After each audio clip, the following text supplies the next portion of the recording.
ও অভিনন্দন। আমার বিষয়বস্তু হচ্ছে দ্বীনি ইলমের গুরুত্ব। ইসলামে দ্বীনি ইলমের গুরুত্ব অপরিসীম।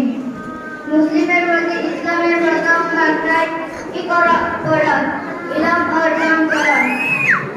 ইসলাম থেকে ইলমকে আলাদা করা অসম্ভব। ইসলামের প্রতিটি অংশের মধ্যে ইলম বিরাজমান।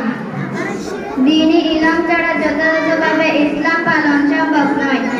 ইলম দ্বারা ব্যক্তি জীবন, পারিবারিক জীবন, সামাজিক জীবন, রাষ্ট্রীয় জীবন কোনো ক্ষেত্রেই সত্যিকার অর্থে ইসলাম পালন সম্ভব নয়।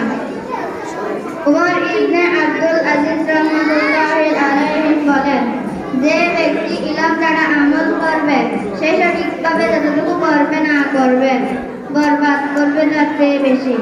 তারিখে তাবারি পৃষ্ঠা নং 572।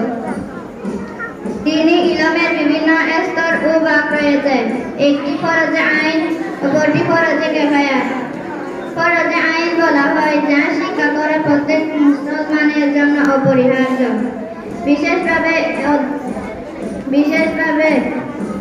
এই প্রকারের ইলমে প্রত্যেক মুসলিম ইলমের ব্যাপারে হাদিস শরীফে ইরশাদ হয়েছে, তালাবুল ইলমি ফারিদাতুন আলা কুল্লি মুসলিম, অর্থাৎ প্রত্যেক মুসলিম নর-নারীর উপর দ্বীনি ইলম অর্জন করা ফরজ। মুসনাদে আবু হানিফা হাদিস নং 1 ও 2, সুনানে ইবনে মাজাহ হাদিস নং 224। ঈমান আকীদা, ইবাদত বন্দেগী।